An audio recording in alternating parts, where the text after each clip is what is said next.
When assessing their in movies, people often point to list of what's topped the box office. So spin-offs are scarce and Suarez Disney live-action adaptations. They all say it's a bad year for movies. They insist.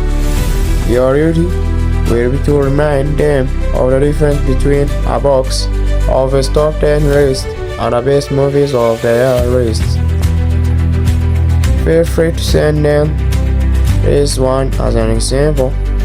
Many of the strongest, most dangerous, and most daring films don't lack in hundreds of millions.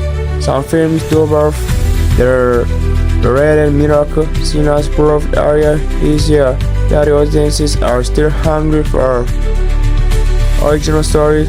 For instance, many other must-sees make acquire interest. Measures film critics have kept abreast of it all.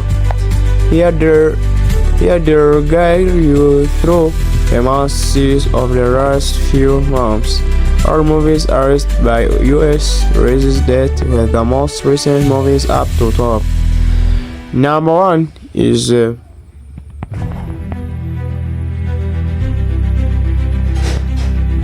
Number 10 is One Battle After Another. Paul Thomas Anderson's Raiders is a strong contender for Movie of the Year, but let's not forget its most underappreciated triumph, turning the Tom Petty classic Lock, Chestnut, American Girl into an unbearably poignant needle drop. Harrison Wilmore. So number 9 is The Lost Bus. The activated ominous vibration of giant power lines and quaking transmission towers feels like a Greek chorus throughout Paul Greengrass's intense New World Fire thriller, which is a disaster movie par excellence. Based on real-life stories from the 2018 Campfire, still the deadliest wildfire in California history, The Lost Bus offers plenty of suspense and heroism, particularly through its central story of Kevin M.K. Matthew McConaughey, a down on his last school bus driver in Paradise, California, who is pretty much already having one of the worst days of his life, even before he winds up having to drive a bus full of primary schoolers and their teacher, who is America Ferrera, through raging hellfire. McConaughey is perfect as the good old boy facing extraordinary circumstances, and he's damned the torpedoes or trying anything once. Bravado matches nicely with the Ferrera's character, who must school outward come for the benefit of her kids while she's not so secretly freaking out inside. Meanwhile, Greengrass heaps calamity upon calamity, mounting the fire with nerve-wracking expertise. His speed means the end of the world. Billy. So here is number 8. Number 8 is called Megadoc. Regardless of whether you think Francis Ford Coppola's Megalopolis is a great movie, a terrible movie, or some mad hybrid of both, we can all probably agree that the most fascinating thing about the film was its creation. How wonderful it is then to discover that Mike Figgis, another veteran Oscar-nominated director, was there to document the whole thing. Figgis located the same vital strain of straight-up in Coppola that was also evident in Hearts of Darkness, a filmmaker's Apocalypse in 1991, about the insane production of Apocalypse Now, directed by Fox Burr, George Hickenlooper, and Rhianna Coppola, the director's wife. Francis, as a man who thrives on chaos and described it seems he used that as a creative force too. Figgis The mystification of corporate process is a variable. He's there for the auditions and the experimental acting exercises.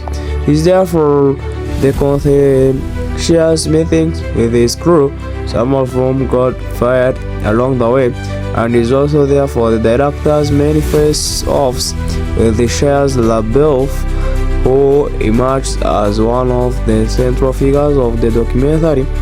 Amazingly, Thigis also has access to footage of Corpora's area aborted attempts to make Metropolis featuring Robert De Niro, Uma Thurman, Billy Crudup, Ryan Gosling, and Virginia Madsen, which just serves to highlight the ever-changing, fever dream-like quality of the ultimate project.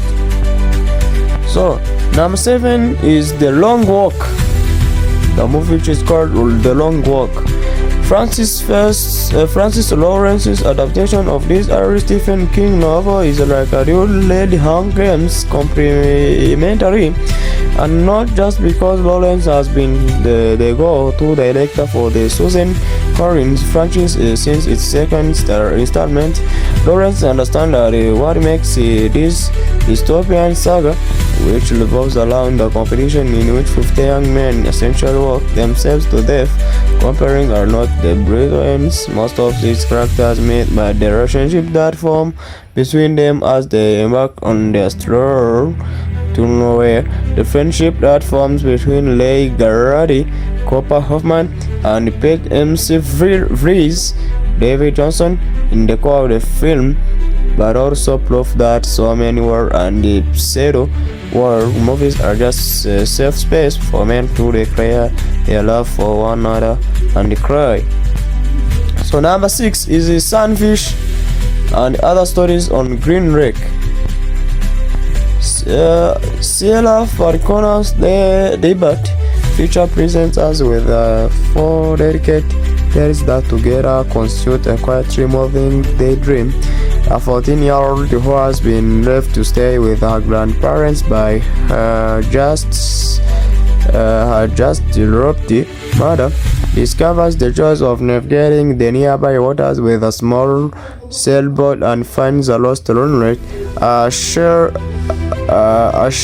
violin prodigy, an interaction center for the arts practices until he breeds and finds it hard to make friends with students who are trying out for the same spot in the camp orchestra. A frustrated single mom and waitress offers to drive a big taking eerie local man to try and snare a monster catfish that is confused raves in the water of Green Lake. Two sisters working at a modest boarding house prepare for the arrival of Hollywood screenwriter and his family. The stories aren't particularly fleshed out or narratively developed into big revelatory climaxes, but that's also their secret power. They feel more like memories. The film's interactions, reading everything I've remembered quietly. Even so, over 7 quick minutes we come to know and love these people. So we'll continue again on the other part. Please make sure that you have pressed the subscription button in order to see the another movies which remains. So there is the second part. This is the number 1 part. So thank you. Please subscribe in order to see the another part. Thank you. I love you. So, and then God may protect you. Thanks.